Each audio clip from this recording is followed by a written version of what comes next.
Today, we're talking about the guardian of India's democracy, the Election Commission of India. It's supposed to be this completely impartial umpire for the biggest election on the planet. But the big question we're asking is that guardian under siege? I mean, just try to wrap your head around this. The last general election had over 900 million eligible voters. 900 million. The scale is just mind-boggling, and the stakes couldn't be higher. So, who's the ref in this absolutely massive game of democracy? Well, that referee is the Election Commission of India, or the ECI for short. And you've got to understand, this isn't just some government department. It was set up to be a totally independent body, a sentinel, really, standing guard to make sure the whole process is free and fair for everyone. And this idea of independence, it wasn't some last-minute addition. Just look at this quote from Dr. B.R. Ambedkar, one of the key figures behind the Indian Constitution. He knew right from the very beginning that for democracy to even have a chance, the umpire of the election had to be totally separate from the players, the government in power. So where does all this power come from? It's right there in the Constitution, in Article 324. This is the absolute core of its authority. The key words are superintendence, direction, and control. Now that might sound a bit dry, but those words are incredibly broad. The Supreme Court even called it a reservoir of plenary powers, basically a massive well of authority to manage pretty much every single thing about an election. And just look at what that means in practice. The ECI handles the whole shebang. We're talking everything from running the massive national elections down to the nitty-gritty details, like deciding which party gets which symbol. And, this is a big one, it's their job to enforce the Model Code of Conduct. That's the rule book for how politicians should behave during campaigns. They can even kick candidates out of the race. It's a huge, huge job. Okay, so that's the ideal, right? The powerful, independent guardian.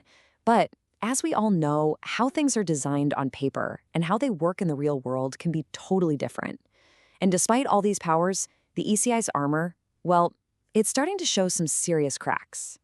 So let's talk about the biggest weak spot, how the election commissioners are actually chosen.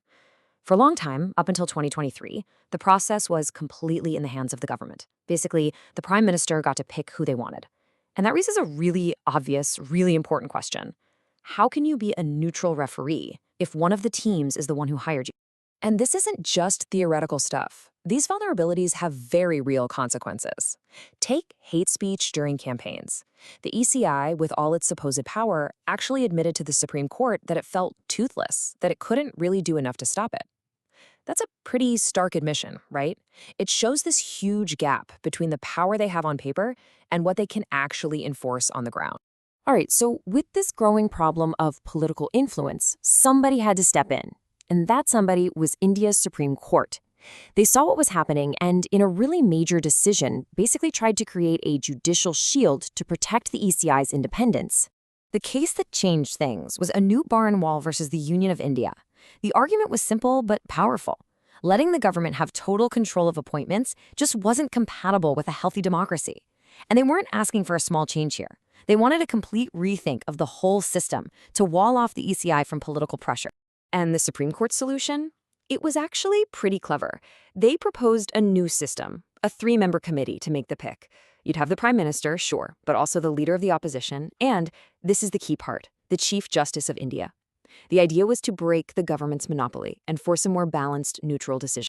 But the story doesn't stop there. Just when it looked like there was a solution, the government came back with a new law.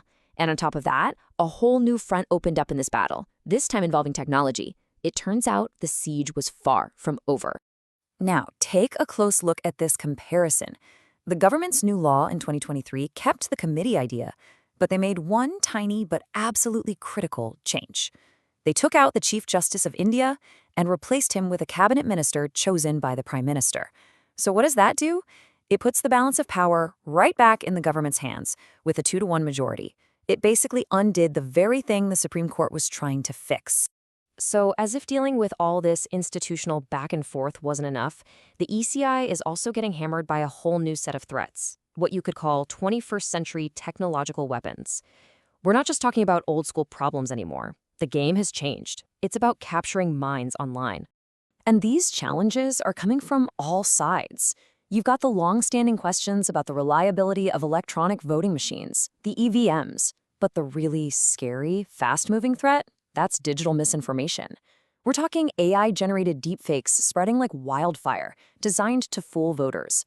Then there's the whole issue of keeping voter data secure, and the never-ending struggle to police hate speech online. It's a minefield. So you've got pressure from the government on one side and this onslaught of technology on the other. It really makes you wonder, what's the way forward here? How do you reinforce the walls that are supposed to be protecting India's democracy? Well, the good news is, experts have thought a lot about this, and there's a pretty clear roadmap for reform. Let's walk through some of the big ideas. Number one, put the Chief Justice back on that selection committee. That's all about making sure the appointments are neutral.